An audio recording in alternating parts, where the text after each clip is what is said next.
When you're beginning a garden, there are so many different ways to be able to create your own garden bed. And when it comes to which one you should do, it's all completely personal preference depending on your circumstances. But in today's video, I'm going to be showing you how I created this no-dig garden bed behind me and just a little bit about the whole no-dig principle, why I chose it for this garden space, and how you can all do it on a really low budget or even free depending on what you have available.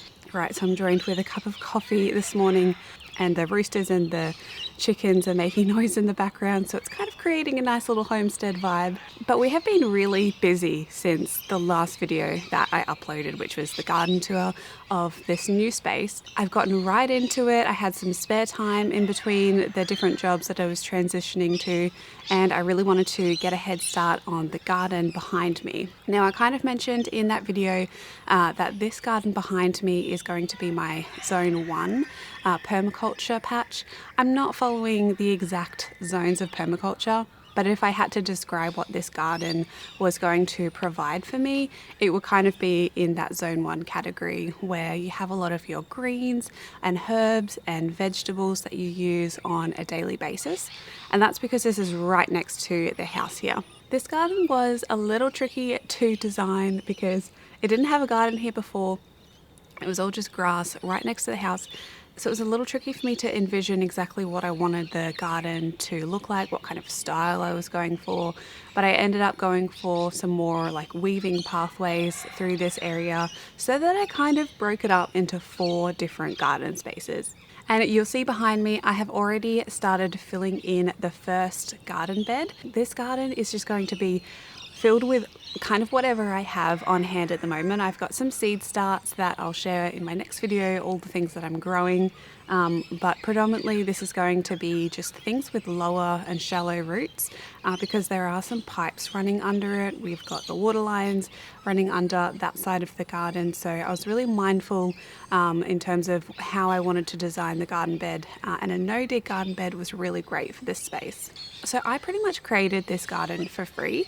I used a lot of the things that I had already on hand, and that is just the beauty of no-dig gardens. In terms of what a no-dig garden is, it pretty much means that you are layering on different materials on top of the already existing ground that you haven't touched. And in a sense, it's supposed to kind of preserve the soil structure and the integrity and the life of everything that is below the surface. And usually this is done on grass. It's a great way to smother out the grass and then grow whatever you like on top. So that's exactly how I started out. I used all of the free cardboard boxes that we had from moving. But if you don't have cardboard boxes in your home, there are so many different places you can get them. Every single supermarket or large shop will have some cardboard boxes, and I can guarantee you they will want to give them away. It is really amazing at how much cardboard goes to waste just from really large boxes in retail stores and supermarkets. And out the back of a lot of shopping centres, a lot of the time you'll be able to access the recycling area. So that's what I used to do when I didn't have cardboard. I'd just go into the recycling bins, and they're all pretty much just filled with cardboard. So they're all clean, it's perfectly fine. All you need to do, like I did with these ones, is just take off all of the tape and any staples that may be on those cardboard, just because you don't really want that mixing in with your soil.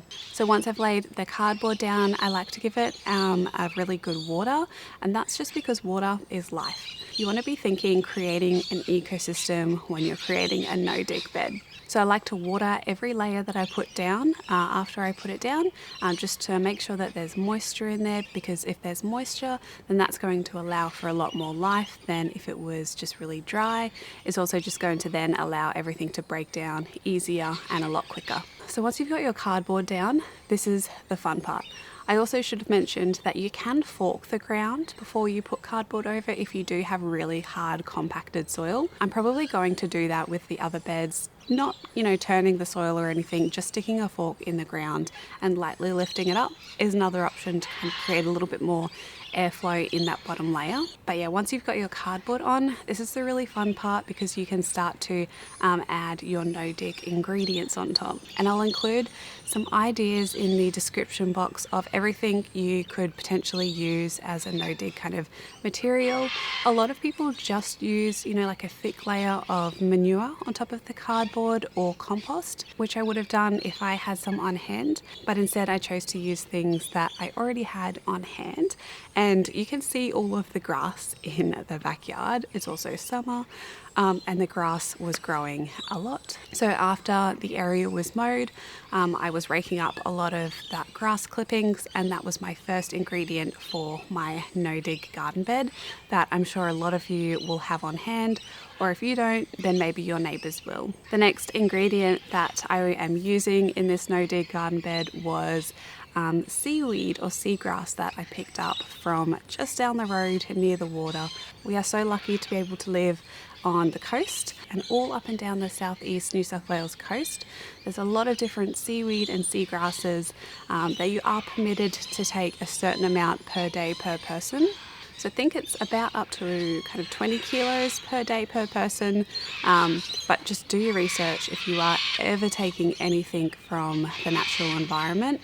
And if you are, just take little bits over a larger area rather than a whole clump. And this goes for anything that you're taking from a natural ecosystem. Obviously make sure you're not taking from places like national parks or anything that might be considered protected. Definitely do your own research. Mum and I did go down to the water and we picked up a few bags of seagrass, which is a little different to seaweed just in terms of how it grows.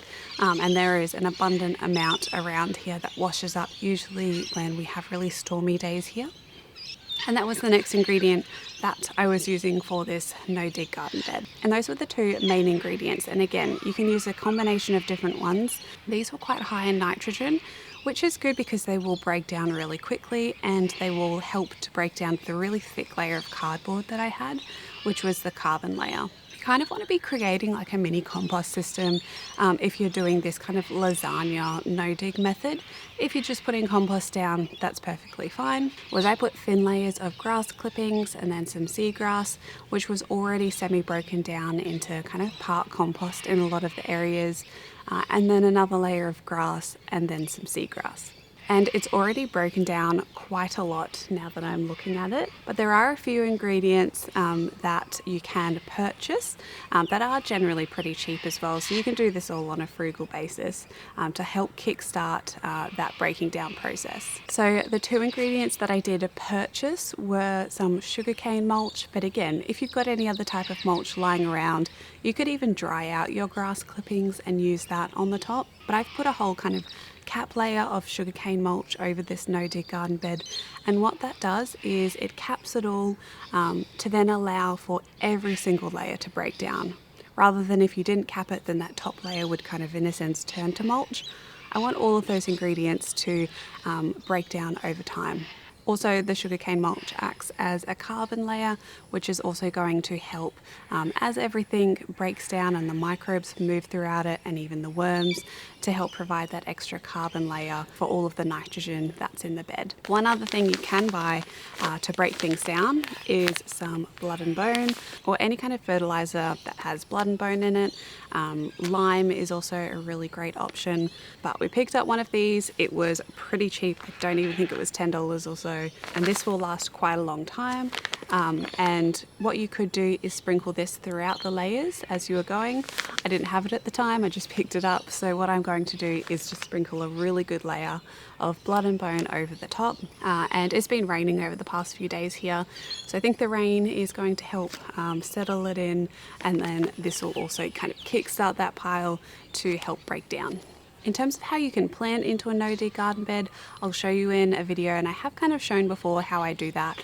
But what I do is I push aside all of the mulch and the no-dig layers down to kind of the cardboard layer and poke a little hole, and then I fill that with some compost or potting mix and then plant the plant in there so that it can grow in that already formed soil structure of the potting mix, and as everything else breaks down around it. but I am going to wait a little while just for all of my seedlings and things to grow a little bit, and wait for that cardboard down below to really break down and kill all of that grass layer. And one other option for a no-dig bed is to do this completely reverse, which I've seen Moira Gamble do. And what this means is you put all of those layers on top of the grass first to kill it off, and then you put the cardboard or some kind of capping layer on top.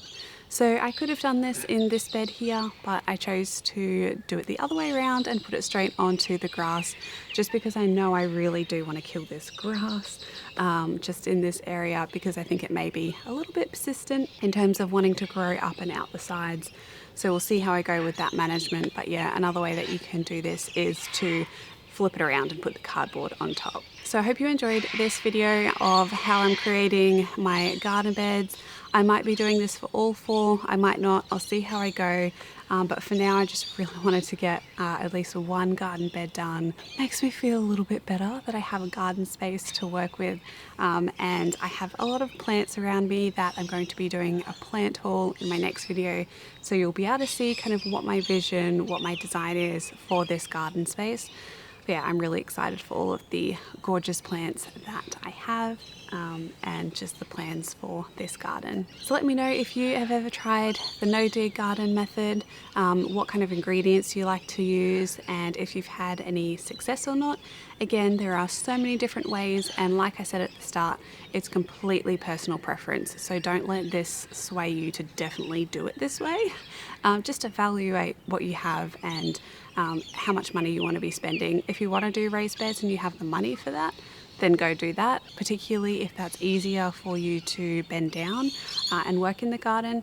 It's all really personal preference, and this is just one way that I'm showing you how to create a garden bed. So thank you so much for watching this video. I hope you're having a lovely day, and thank you so much for all of the support that I've received on the new garden space. I'm glad you all like it as much as I do, and I'm really excited to transform a lot of these spaces. So thank you so much for watching. I hope you're having a lovely day wherever you are in the world, and until my next video, happy gardening everyone. Bye.